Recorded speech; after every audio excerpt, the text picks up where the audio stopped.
Well, the farm machinery market is full of surprises right now. Machinery Pete says some of what he's seen is unprecedented, but the story looks very different depending on whether you're shopping for new or used equipment. So what's driving the divide, and is there any real chance manufacturers could actually cut prices? That's this weekend's Farm Journal report.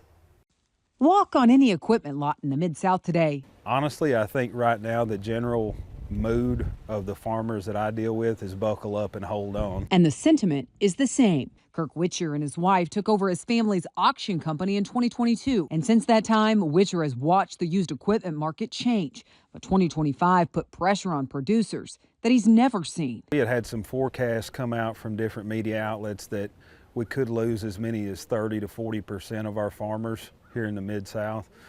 I don't think it's going to end up being nearly that bad.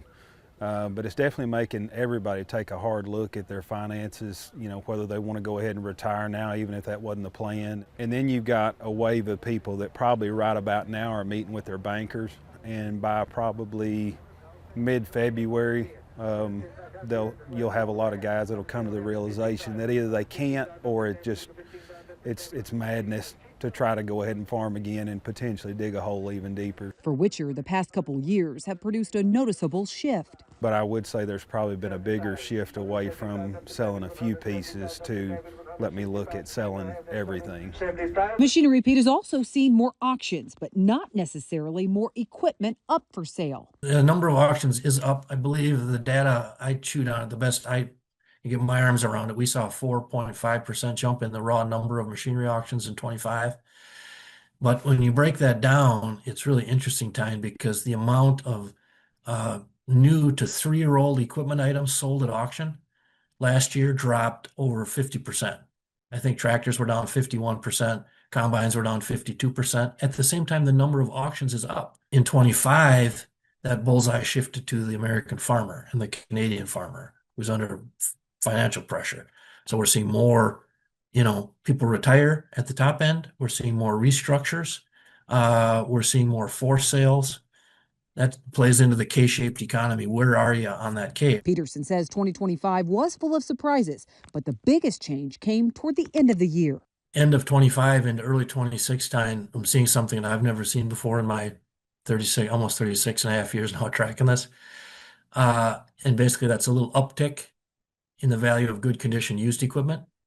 And every single time I've seen that over my past all these years, that's always correlated to positivity for new conditions for new equipment sales.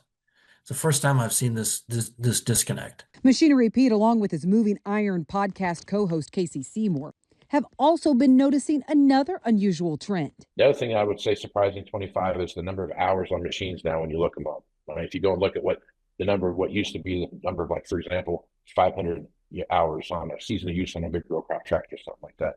That's starting to creep up to 750, right? And what used to be 1,250 hours is now closer to 1,500 to 1,700 hours. And just the hours on the machines are starting to creep up, which is all indicative of what we've been talking about in the podcast of longer trade cycles. That trend is also showing up in the slumping sales of new equipment. According to the latest Association of Equipment Manufacturers December flash report, sales of new four-wheel drive tractors fell nearly 42% in 2025, and sales of self-propelled combines were down nearly 36%. This is kind of like the chickens coming home to roost, a little bit of a scenario on the equipment side of the business. If you look at where prices have gotten to and the sheer dollars it takes to trade now are the percentages haven't changed, just the dollars are significantly higher. Talk to a lot of farmers today. They will tell you the price of new it's just become too expensive. And so do you think there's any chance that we will see these major equipment manufacturers actually reduce the price of new equipment? I could see a manufacturer coming up with a like a trim level of sorts. Like, you go buy a pickup truck and you buy a Ford truck, you got XL, XLT, so on and so forth, all the way through Platinum and whatnot. I could see something like that coming into play where there's different tiers of equipment.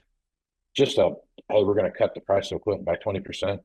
That's a scenario that would be short-term gain for long-term pain, just because of the fact that everything on the used market now has to readjust to what's happening in the new marketplace. But bringing down the price of new equipment was also an off-the-cuff statement made by President Trump in early December. We're going to also give the tractor companies, we're going to take off a lot of the environmental restrictions that they have on machinery. It's ridiculous. During the same roundtable that the White House unveiled the Farmer Bridge Program payments, the president also saying this. We're going to take a lot of that nonsense off of the equipment, which is going to reduce, and we're going to do it, and we're going to say you're going to reduce the prices. We're not going to do it and they're not going to reduce. They're going to have to reduce their prices because farming equipment has gotten too expensive. Pre-def equipment, you have said this. I mean, that is what's in high demand right now. So, there's talk with this administration. Are we going to see some of these environmental regulations on equipment? Are we going to see some of that rolled back? If we do, Greg, what is that going to do to the price of used equipment? Well, that would be the most interesting petri dish of my Machine Repeat career right there, because you're right. I've just been relaying the truth of what this good condition pre-def stuff is selling for. So even the last number of years when it's been difficult on the grain side, that's what farmers want. That's the bottom line.